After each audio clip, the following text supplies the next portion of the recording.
Na tuombe. Ewe Mwenyezi Mungu, twakusihi ututazame kwa neema nyingi na baraka sisi watumishi wako ambao umeridhika kutuita kwa nyadhifa za uongozi katika jamhuri hii yetu. Twakuomba utuajalie tuyatende na kufikiria mambo yote atakayofikishwa mbele yetu kwa njia ya haki na uaminifu, ili kustawisha amani, ufanisi na heri ya nchi yetu na wale ambao haja zao umezikabidhi mikononi mwetu. Amen.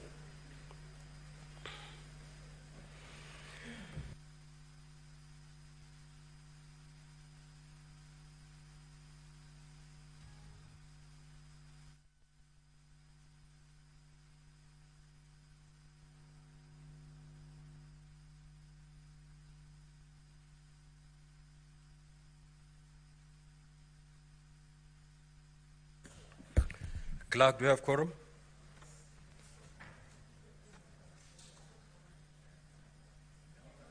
Sergeant at times, kindly ring the quorum bell for 10 minutes.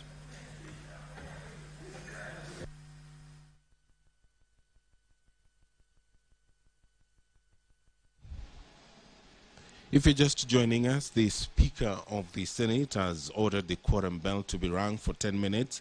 And what happens in the background is that respective leadership of the House mobilizes members to walk into the chambers to allow the House to attain the requisite quorum to enable business of the Senate to proceed this morning. The invitation to the National Assembly to appear and be represented before the Senate during its investigations was served on the advocates for the National Assembly on Wednesday, 9th of October 2024. The invitation required the National Assembly, if it chose to appear before the Senate, to file with the Office of the Clerk of the Senate by 5 p.m. on Monday, 14th of October 2024, a soft copy and 80 hard copies of documentation designating the members of the National Assembly being not more than 5 members, if any, who shall attend and represent the National Assembly in the proceedings before the Senate. 2, indicating the mode of appearance before the Senate, whether in person, by advocate, or in person and by advocate.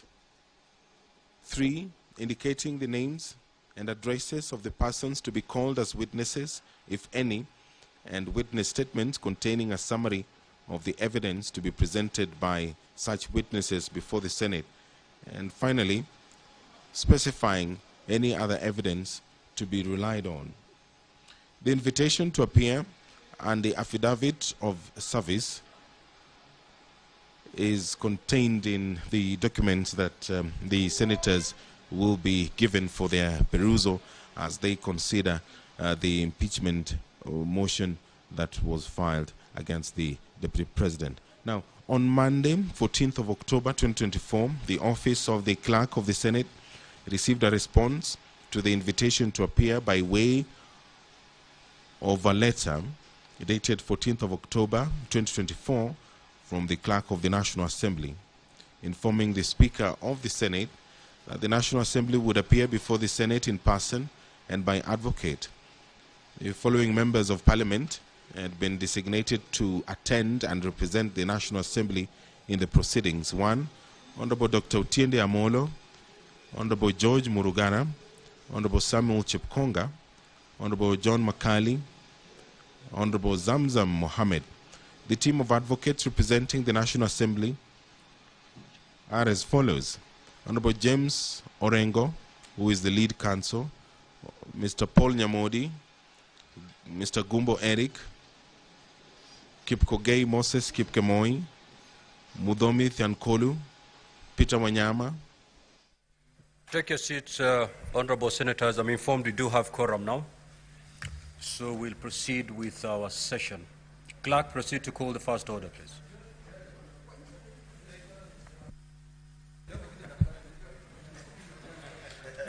Order number 1, communication from the chair. Senator Karungo and Senator Mtata, kindly take your seats.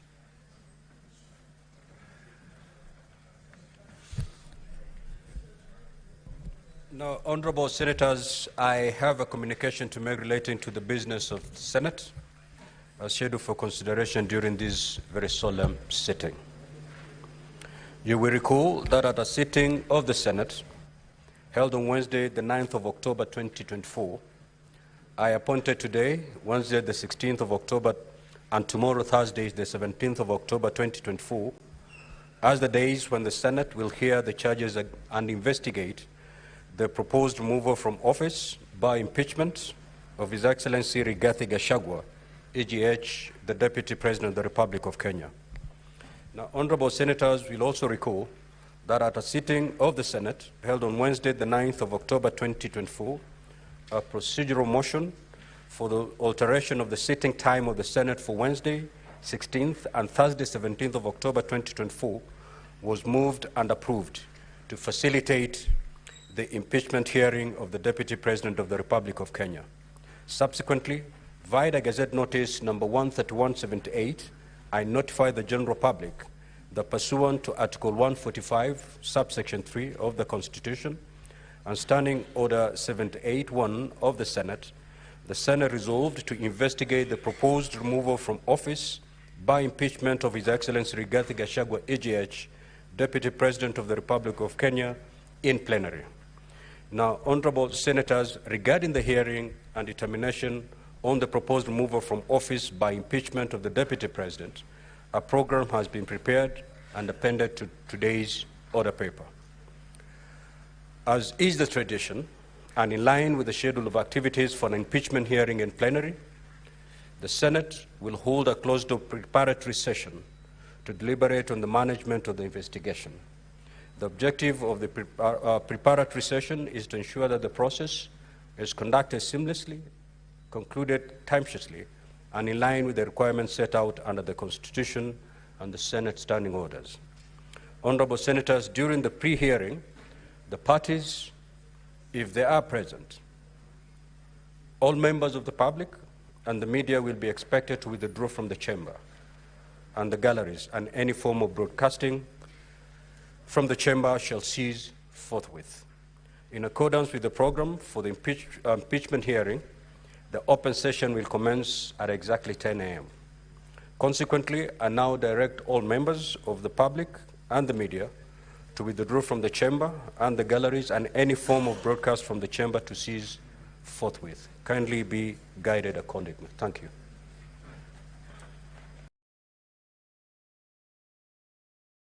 And the judge made a ruling where he allowed these kinds of amendments. And what the judge said is that the mutating nature of this process necessitates constant updating and amendments.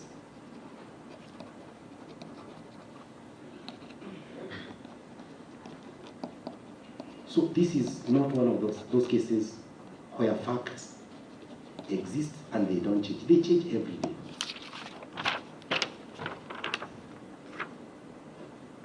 So that by the end of today, by the end of tomorrow, the facts will be totally different. So let us leave that room open, at least up to the conclusion of the Senate proceedings. Thank you, My Lord, for the record, my then colleague will confirm, I was not in Kongoya. I don't know whether I'm prominently featuring. He must withdraw. I was not in Kongoya. Sorry, my Lord, Mr. Nyamode, his senior is the one who was leading the delegation. Thank you. My Lord, my lady, on the part, my name is Opola, for the third, fourth, and seventh respondent. On our part, we thank you for your ruling this morning, and we thank you for allowing the fourth respondent to proceed with the constitutional process before it. On the applications made by counsel to the petitioners, we shall abide by the directions of the system. Thank you. Do you have any parties, counsel online, who wish to comment on the application for leave to amend petitions? If there's none, I think you cannot amend petitions except by leave of court, and therefore the issue which we have raised, we need to consult on it and give an appropriate ruling. will therefore adjourn for 20 minutes.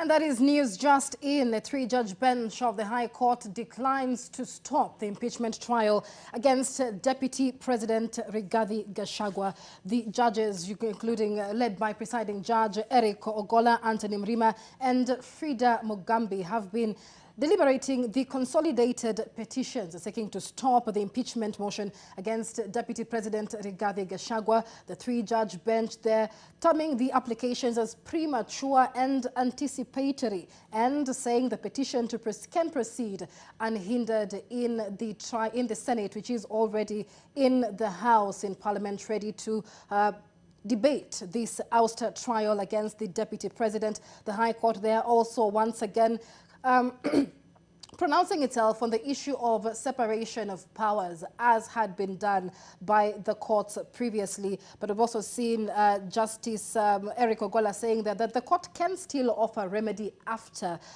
this process is complete. And so that now leaves Deputy President Rigathi Gachagua to face his fate. He will be expected at the floor of the Senate later this morning, where the charges will be read to him. He will be asked whether he pleads guilty or not guilty. And he has already, remember, previously pronounced himself, saying that he is not guilty of all the 11 charges that have been fronted against him. The Deputy President, remember, had been very vocal, saying that he is holding trust, or keeping his trust in the judiciary, saying that the will of the people cannot be overturned by just a few people. And we've seen the High Court there once again refusing or declining to stop that impeachment trial. A big blow for the deputy, who's been working round the clock to put an end, put a stop to this impeachment trial. And so in studio with us to put more context into the court's decision and the activities and the events of the Senate for the better part of the day, we have governance analyst Javas Bigambo.